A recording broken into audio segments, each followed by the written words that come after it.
Krista, thank you for having me. George Kraft here, based in New York City. I lead the global financial services practice at Spencer Stuart. That team is a group of consultants all around the world and all of the major global financial hubs, and we work with our clients on a variety of talent and strategy initiatives. And we serve the full gamut of financial services, banks, lenders, asset managers, private capital firms. We work with insurance companies, payment providers, market infrastructure and enablers to the system. So it's a big global team, and I'm pleased to represent it here on this call. Thank you. Well, so today we're talking specifically about talent as it relates to innovation within financial services. What trends are you seeing? Maybe gaps between what financial services and fintechs are looking for, what they need, and what the talent is interested in doing. Kind of gaps in the market, I suppose. Sure. I think there's been a big shift in the industry the last couple years from a sort of growth at all costs orientation, which is what we were solving for in so much of our work several years ago, to a real acute focus on profitability. And with that comes different assumptions and needs around who the right leaders are and where do we go to find them. A gap, you asked about gaps, right? There is a gap we see between sort of leaders who truly understand technology and leaders who truly understand sort of finance and the business. And so bringing those two capabilities together is where our clients are solving their most important needs. And the challenge is finding folks who can navigate and understand both tech and the business. If you think about the teams that we're solving for, right? There is this concept of, okay, we need to be technology forward, right? We're always looking for who's the new technologist that can come and help us innovate. But they have to be like, I'll use banking as an example. They have to be banking pragmatic, right? So tech forward, banking pragmatic is what we see our clients trying to solve for in teams. Yes, we're innovative. Yes, we're pushing. But we also have to understand, the plumbing of a bank, the regulatory environment. And so as we work with our clients to build teams that are going to be successful, the team has to have both. One individual, it's hard to have both, but the team has to be able to motivate, partner, and work with, again, the tech forward and the banking pragmatic. So obviously you have a unique position in a way because you get to work with clients and see the briefs early on, and you can sort of follow through to the end and see who they actually hire. What discrepancies are you identifying? Maybe some of that will be related to what you just said, but what's the gap between who they think they need and who they actually end up hiring? Well, one gap is there's just the need for people who can lead a transformation in this industry exceeds the supply. Like there's just a dearth of talent who has led a sort of tech-driven transformation at scale, which is what so many of our clients are looking for. But if you look at sort of the rate of change, the pace of change, someone's ability to apply sort of current technologies and strategies for transformation, it's being done now, right? And so, it's kind of like the old days of, we need IPO experience, except there haven't been any successful IPOs in the last 2 years. So, do we really need IPO experience, right? So we're pushing our clients to, how do we address this gap, right? What are the capabilities that leaders have that are going to give you confidence that they can drive sort of tech-driven transformation now? Because strictly relying on experience and the past playbook, like that funnel doesn't result in a bunch of actionable choices, right? And so what are those capabilities? That's what we're working with our clients on, and that's what we're focused on, right? Are they agile? Are they resilient?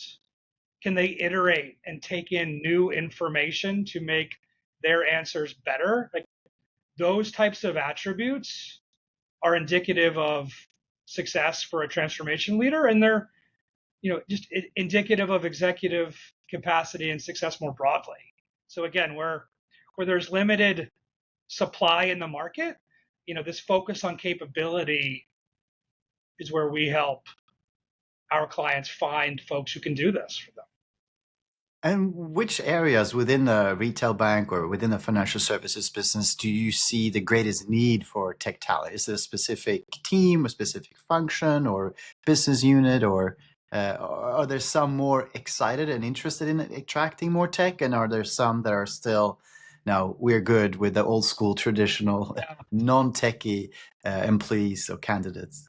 Well, it's I would say generally across the board, the right when we go through our experiences and capabilities that we are working on any executive role at a bank, sort of a tech affinity, digital savvy sort of product, tech product awareness is much higher up on the list of priorities. So even if you're hiring somebody to run, a traditional banking business,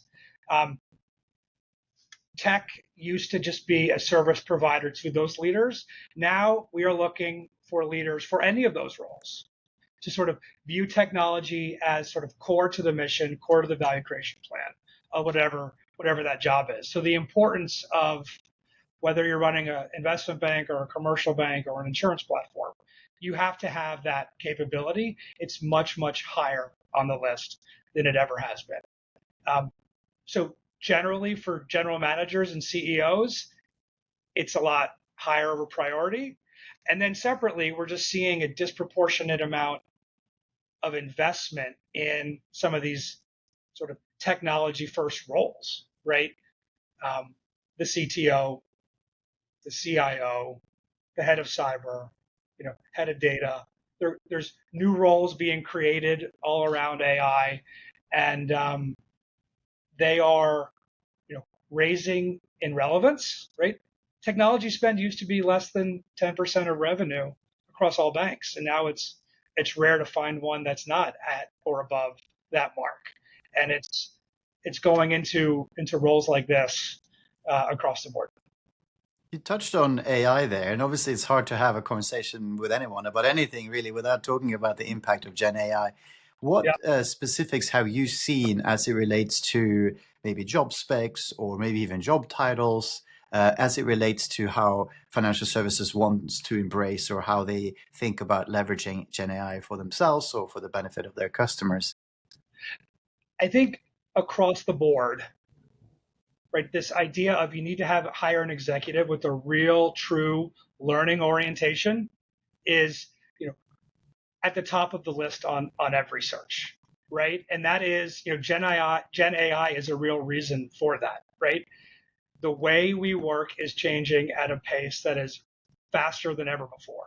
And so you can't rely on hiring somebody that, knows how to do all of this stuff, because by the time they're in the seat and ramped, the way we do things are going to be different because of things like Gen AI. So instead of hiring the greatest Gen AI experts, it's okay, who has demonstrated a true learning orientation, who has iterated and evolved on how they do things.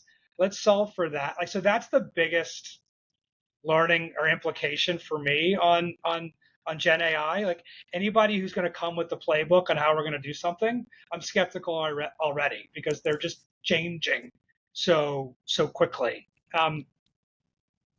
Again, sort of tech fluency, regulatory understanding, and sort of business pragmatism, right? We talked about tech forward and banking pragmatic, right? Like, you have to have that spectrum, in my opinion, to be a successful leader of these teams. An example too on that's just interesting from a couple months ago on the impact of Gen AI. We were doing a finance search for a very sort of large and well-respected private capital firm, and there were all sorts of references to fund accounting in the job spec. And the hiring manager, 7 or 8 weeks in, said, "I want to delete all of this because AI is going to handle it in 5 years. I just want to find the most strategic leader we can, which is rarely what we are asked for when we're doing like a deputy CFO search, but an indicative maybe of where we might, or an indication maybe of where we might be going. So clearly, technology skills are becoming more valuable within traditional financial services businesses. How did they decide what's more important? And you kind of touched on this briefly, but like tech skills and expertise versus maybe more traditional leadership skills, having led a large organization versus being maybe leading a smaller business, but it was more tech forward. Any thoughts on how they make the call between those two? Yeah. Polar opposite maybe in some cases skills and experiences. Well, there certainly are sort of fundamental technological requirements for any of these roles, right? And so the tech piece is and continues to be an important element of it. But it used to be the tech piece and call it a hyper growth environment, right? Like those were what we were solving for, right? But we saw too many times that you would put those people into a regulated financial institution and there would be, you know, all sorts of pain, right? And so I think our clients have learned and experienced through life and through evolution that it's, yes, there is this sort of baseline requirement for tech skill and product knowledge, but without the capabilities to learn and to lead and to build a team, even if you're not the banking person, to appreciate that you need to have a team that has a real mastery of the plumbing, as an example, as well, right? That's what our clients are starting to realize again. So a single search may result in somebody that skews on one direction or the other, but the team has to be adequately filled with both capabilities. And we talked quite a bit about the employer's perspective, but thinking about the candidate for a second, who or what kind of person do you think is best suited to drive innovation? Maybe they come from a tech background, maybe not even financial services tech background, and they move into this more traditional, for all the reasons you mentioned, governance, regulation, etc.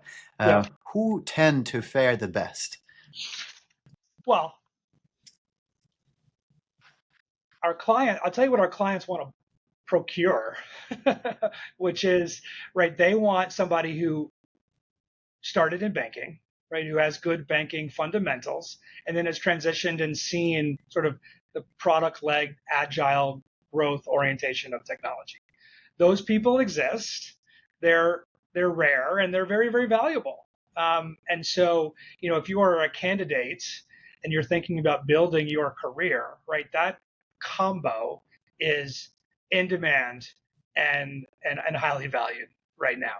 Um, if you are looking to transition into something like this because you see the power of innovating, uh, I think innovation in financial services doesn't have to come from super mega high growth tech, right? It's, have you in your business, right, gone through systems implementation, systems upgrading, changing the way your teams and your sales force and your leaders sort of operate and engage with data. It's a bit more fundamental and foundational and less exciting, but folks who have consistently demonstrated their ability to do that are as prepared, if not more prepared, to drive transformation in financial services than somebody from a super high growth agile tech firm that maybe hasn't had to operate within some of the parameters that a financial company might have. So obviously we spoke quite a bit about perhaps the larger financial institutions, but thinking about the fintechs for a moment, what Mm-hmm. kind of career paths are you seeing for people that aspire to become, let's say, a CEO of a fintech if you weren't the founder? What backgrounds or what routes do you find that these candidates have usually gone on or taken to end up where they are. Yeah, I mean, you're right that most of the CEOs in fintechs had historically been, technologists and entrepreneurs. But as these organizations are growing, right, it's not just about growth anymore. It's about, as we talked about, it's about running these complex tech-enabled businesses, and so they're being led by much more well-rounded general managers, um, and less, entrepreneurs. Um, a becoming more common track is the sort of engineer into product and to general management and ultimately into executive leadership. We're seeing that be more and more appealing.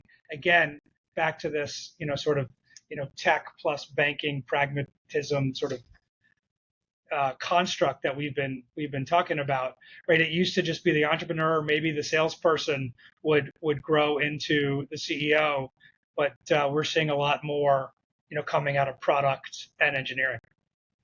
George, fantastic insight. Appreciate your time. Thank you very much. Krister, thank you. Appreciate it.